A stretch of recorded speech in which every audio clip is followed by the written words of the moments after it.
Wildflowers by Bert Haverkade Entz. Perhaps a simple salutation would suffice for a beginning, "My dear," and then would follow a long ellipsis. But I thought of you, and only you, however short-lived was the glimpse of your eyes looking into my soul. I was wandering in an alpine meadow in the high Colorado Rockies, old enough to think clearly about the difference between wildflowers and women, but it seemed my emotions had yet to catch up with the rest of me. There was such a profusion of wildflowers among the grasses. Over the years I had hiked at these elevations before. Maybe this year had been a good year for rain. Maybe it was simply the season. It was late July. But my mind slipped from seeing the field to seeing wildflowers one by one, and I knew only a few by name. And then a kind of flower I had never seen before caught my gaze, and then another, and another. And then it was you that I missed. I suppose it sounds silly. I was only to be gone for a week, and in truth I often didn't see you for longer than that when I was at home. And then it was not much more than a smile and a word or two, some change from a few bills in my hand, and then often I would simply stare out across the street until only a few ice cubes remained in the bottom of my egg cream. Of course it wasn't that, and it wasn't just you, but it was only you for a moment. You have multiplied my feelings of care, added to my heart's list, truly, one at a time. And so when I walked alone in a meadow filled with wildflowers, I thought of you. And in the mix-up of names and faces, I thought to match the flowers' faces with the names of women who had brushed up against some soft spot in my heart. I couldn't do it. It's not that it was so silly a notion to match the species of wildflowers with the faces and lives of human beings. I simply couldn't keep all of it in my mind at once. I could have been anywhere, but I wasn't. The sky might have been blue, but it was gray that morning. I walked on a slope, a road gouged out above where I stepped. There was some dew, the ankles of my pants were getting wet. And then the wildflowers reminded me of some baristas from more than 500 miles ago. Young women making drinks and sandwiches, waiting for the rest of their lives to begin. And you. I thought for a moment of my mother's face. Hers was great love. And now hers and my father's face will never be before me again. That should have been the sort of thing that was stirring my feelings. Or the face of my other great love, only just out of my sight for the time being. But now, and I am slipping again back in time, now that I am walking among wildflowers, why should I want to see your face? Why does such a little, barely apparent longing grow to fill my heart?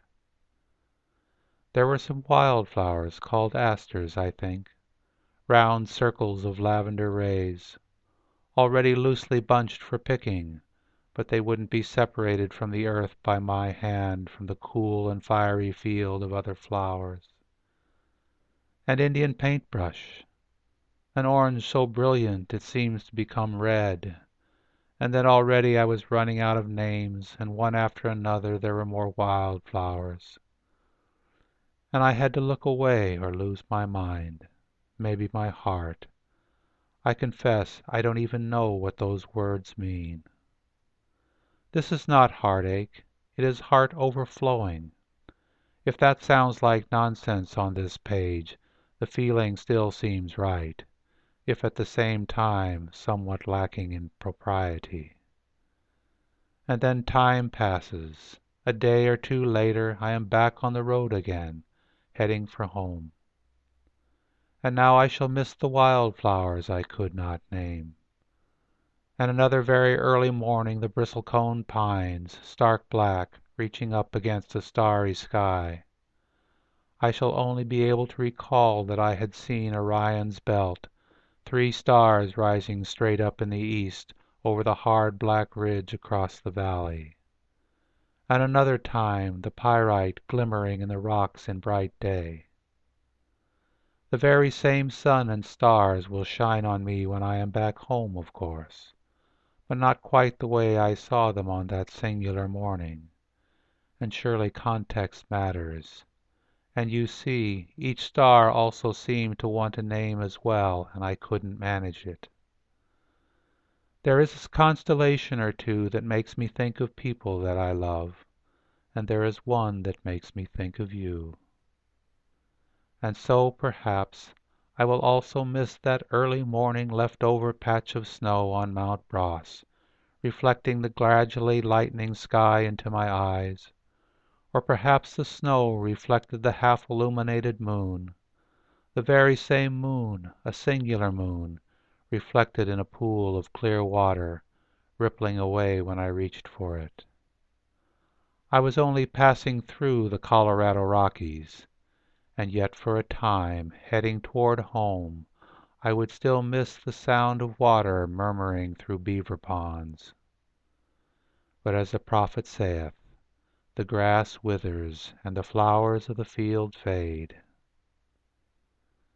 And one day back home one of the baristas I hardly know and yet have known enough to care about will make an egg cream for me, and I will sit at the stainless steel counter daydreaming of wildflowers far away. I think that maybe love is only like this after all. I practice caring by taking baby steps, and now I suppose it may have come to what Emily Dickinson wrote ages ago. The heart wants what the heart wants, or else it does not care. If so, I think that it has indeed come only to this or that and the other thing. I will miss the boulder in the middle of a snow-melt stream, interrupting briefly gravity's law.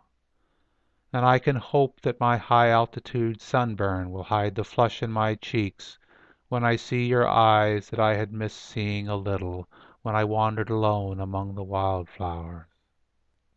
On another day I shall push through the coffee-shop door. Pay me no mind if I tell you that your eyes remind me of asters. They are not even the same color, nor are they yellow-centered. Rather your pupils are closer to the color of the bright night blackness, luminescent, only deeper somehow. That could hardly be possible, but I have yet to measure forever. I do not wish to flirt. I only care about you and all of the other women who have a claim on my heart because I do not know how not to care sometimes. Often, only for one at a time. I do care. I'm not sure that better understanding would do me much good. Perhaps I am but a fool. But I do think that the word pathetic might perhaps be reserved for those who cannot care for pyrite, let's say. Or if I felt no twinge over wildflowers, death may just as well come sooner or as later. Of course, I could not take all of those alpine wildflowers with me, or you. I did press a few of them in a book, and I most certainly have some very dear ones so close to my heart that I will try to hold on to them. But there are all of these little loves scattered about, and you. All I know is that my heart only wants to see you once more again. I am still only taking baby steps, although I am old enough that some people think I should know better. But when I manage to care about the way your eyes change as you look over your shoulder, hearing the sound of the front door-bell as I push my way through, it is but a single aster, something to live for. I will not weep over spilled milk. That would in fact be pathetic. But that faint band of uncountable stars overhead was not the same thing, and among the wildflowers I really only missed you just enough to pause for a moment. and the chocolate syrup in the bottom of a glass is only black. Maybe I shall show you a photo of some of my lost loves one day, the Indian paintbrush thriving among gray boulders. You surely must see that wildflower one day for yourself. If it was merely orange-red, how could I possibly care about that?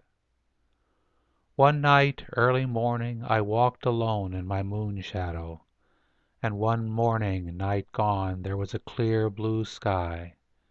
And it was not all of you, even most of you, who walked along on the pathless path with me. Yet some part of you must have been in the wind, or maybe it was in the water. I think that I only missed that infinite part of you that my heart truly wished to see in that moment. It was you that I missed. Great or small is not the question here.